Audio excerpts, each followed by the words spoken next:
I filled out victim impact statement after victim impact statement, you guys, and nobody's doing anything for me.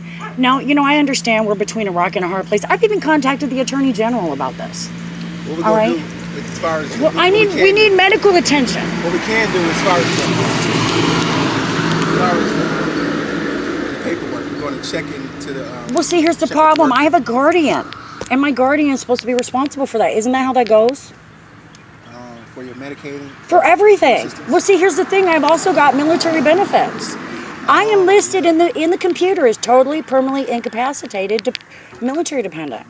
So where that would make things kind of sticky with this whole situation, especially when they re-injured me at the hospital. And that could have killed me because we're talking about brain stuff here. I've got my son will verify that they found pieces of my skull missing from the outside, ma'am, and pieces of my skull moving around. Wouldn't you think that's kind of serious? Yeah, it sounds serious.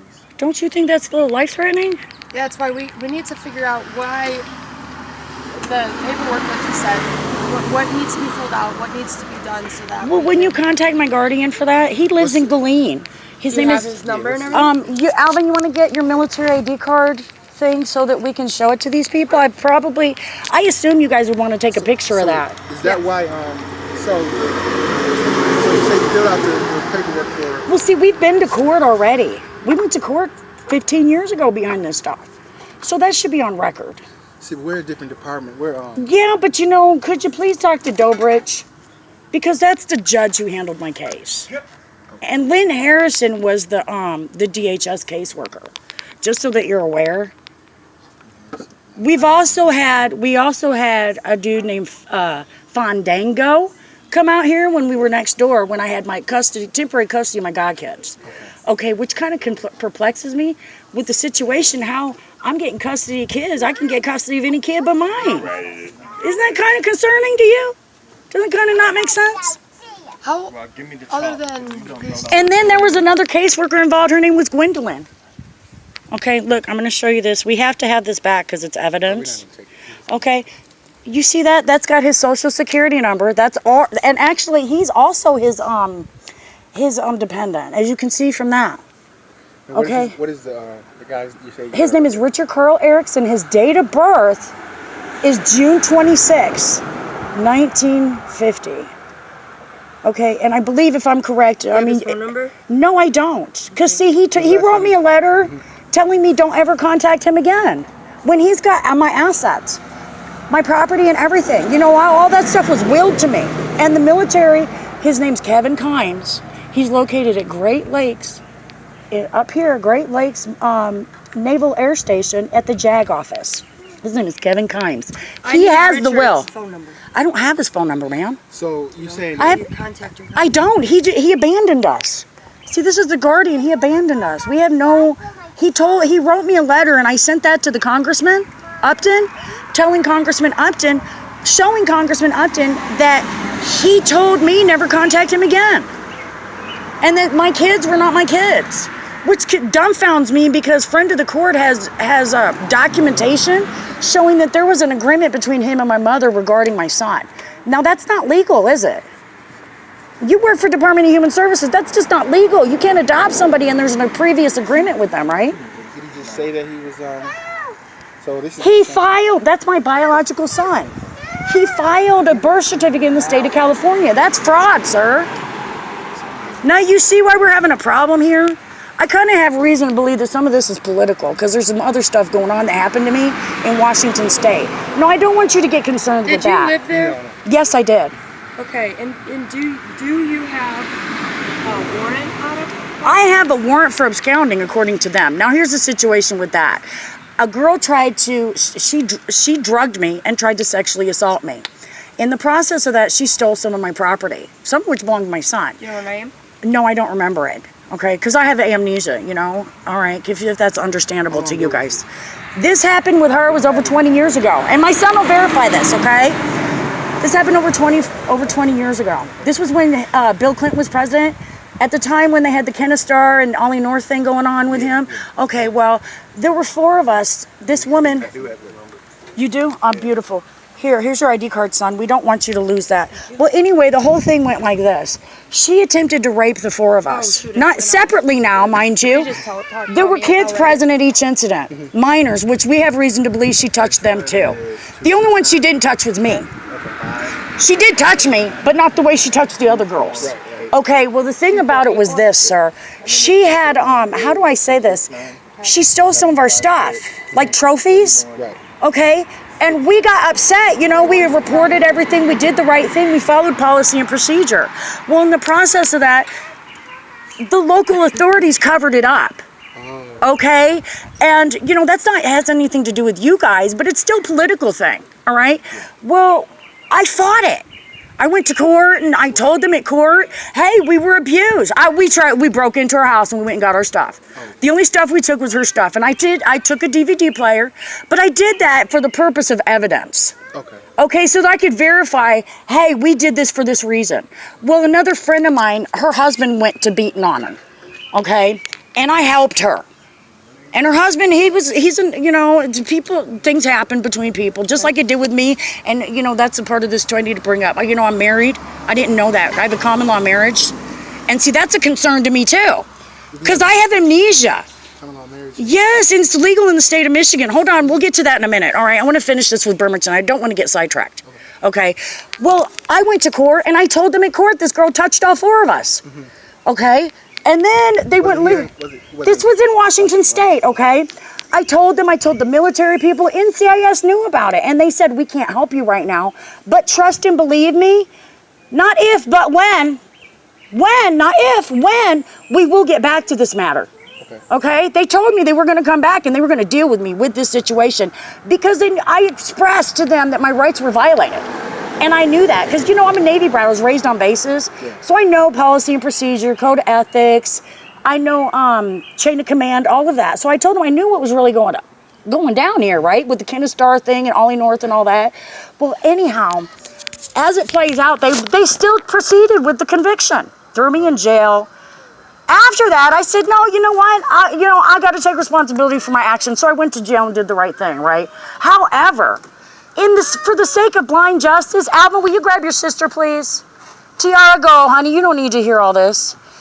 But for the sake of blind justice, I said, I'm going to continue to fight this. So I filed a civil suit in the 9th District Court in Seattle, with which the people who represented me confessed there was conflict of interest in my case.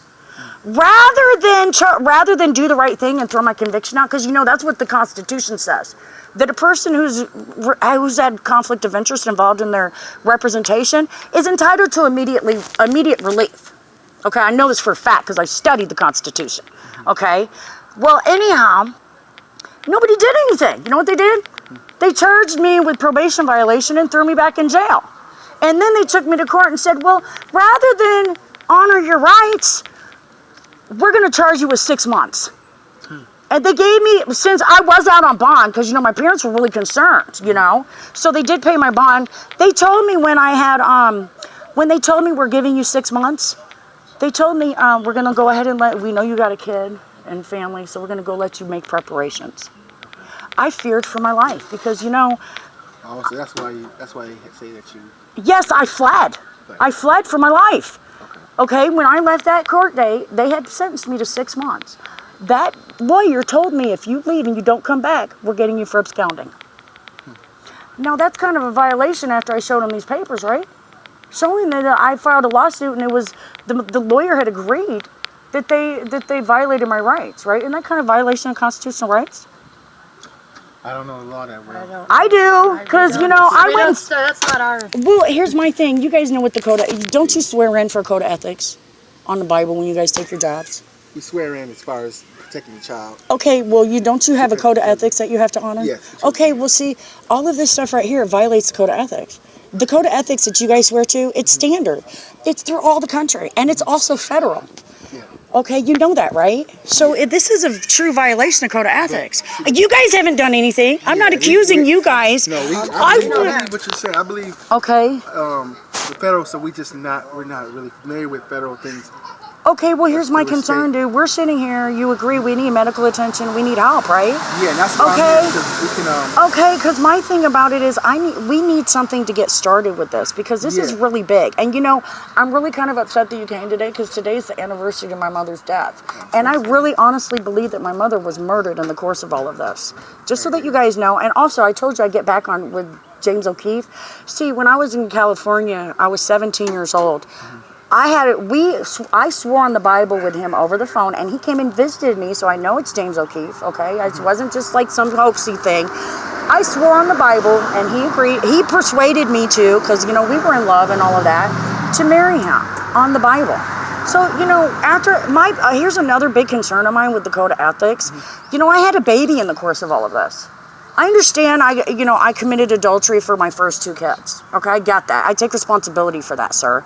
However, I had amnesia when I laid down and conceived my last child. So don't you think really that would be a problem? Because I wasn't knowing that I was actually committing adultery. well, Isn't that a religious problem? yeah, and adultery isn't a, It's a sin, dude. sin, but not a- And I can go to hell for it. And granted, I've repented. You know, I prayed to God. I have to do that. Yeah, Okay, but so you're fine. no, I'm not, because I don't know the condition my husband is in. Can you understand that? Yeah. I don't know what this has done to him because he's a journalist. Okay. Okay, and I have reason to believe that there's people high up, considering the circumstance that happened in Bremerton, that knew about this. I also want to point out who my grandparents are. My grandfather, I'm just going to talk about my grandfather. My grandfather's Bud Greist. He's from Gunsmoke. He acted with Ronald Reagan. Okay. Okay, and my other uncle is Kenneth Ting. He's from China. See, he's a commissioner with the Board of Against Corruption in China. So this kind of causes us to be a little bit of an international deal here. You know, when my uncle finds out about this, he's going to be really pissed. So I'd really like to do something about it and do it peaceably. Can you understand that? Yeah. And that is why we are here, because we want to help you. And I gave you that brochure with the number This on it. brochure doesn't help me, man. Well, we need you to call that because yeah. It's, what was I gonna say? See, I don't want to call the Crime Victims Unit. You know why? Why not? Because they helped Victor Fitz hide this. I went to them and I tried to go. I attempted to talk to them about this at the courthouse. I left several messages with the lady at the courthouse from the crime victims people. This is when I filed a restraining order against the person who was responsible for hitting me in the head. How long And ago? How long that ago? was the papers are online if you want to look at them. It was within the last 2 years. See, I have a head injury and they re-injured me, so my time frame, I believe it was in 2016. Okay. Okay, it was in the course of the election. I remember that because a couple days after that happened, a lady came through here, and we had just been to the rally in South Bend. I'm not trying to be funny, but that's how I associate it. No, Okay. actually, it was like a few. That was not too Yeah, it was a while ago. It was a while ago. Okay, but you know, Oh, I wait, was it contacted the most them. recent- At the most recent rally?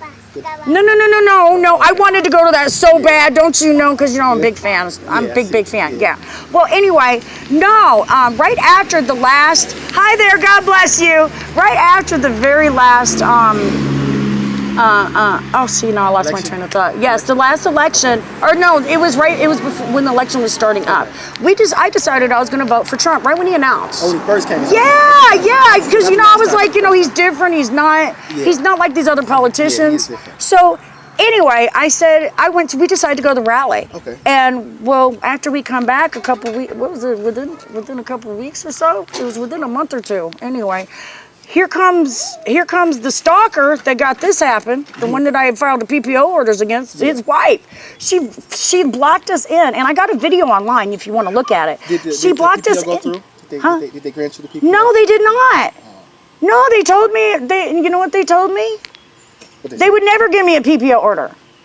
Judge Dodge did that. And you know, it's funny because he's the same one that sentenced the man for child abuse. Wait, where was it? Judge Dodge. Where was it? That's right here in Cass, sir. Judge Dodge. Oh, Dobrich?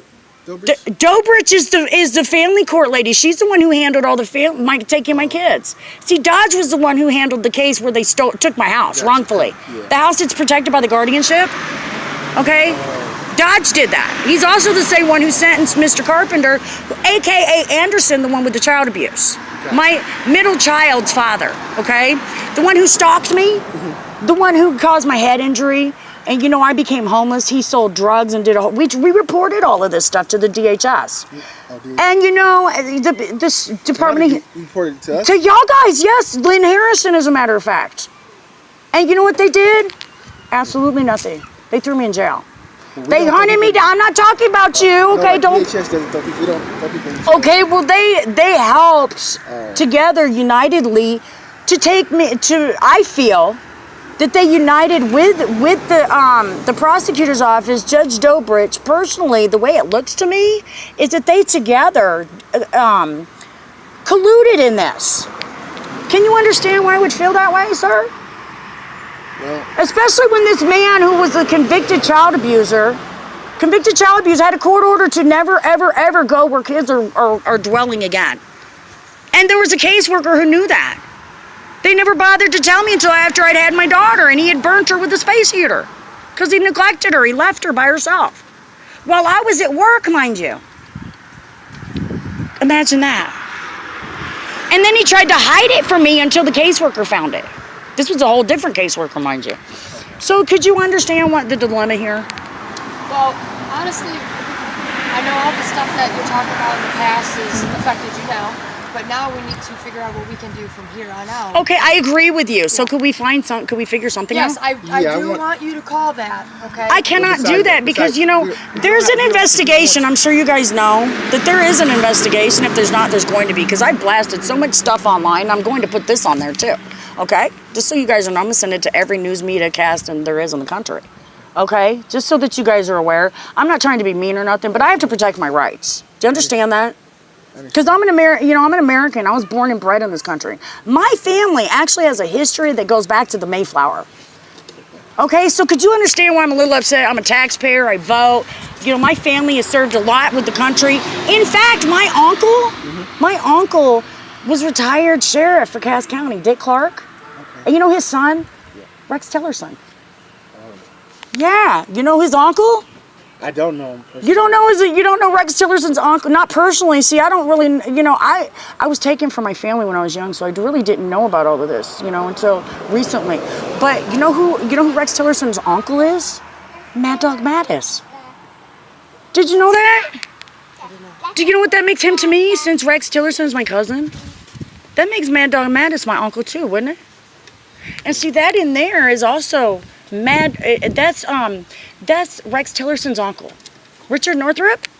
Okay, that is Rex Tillerson's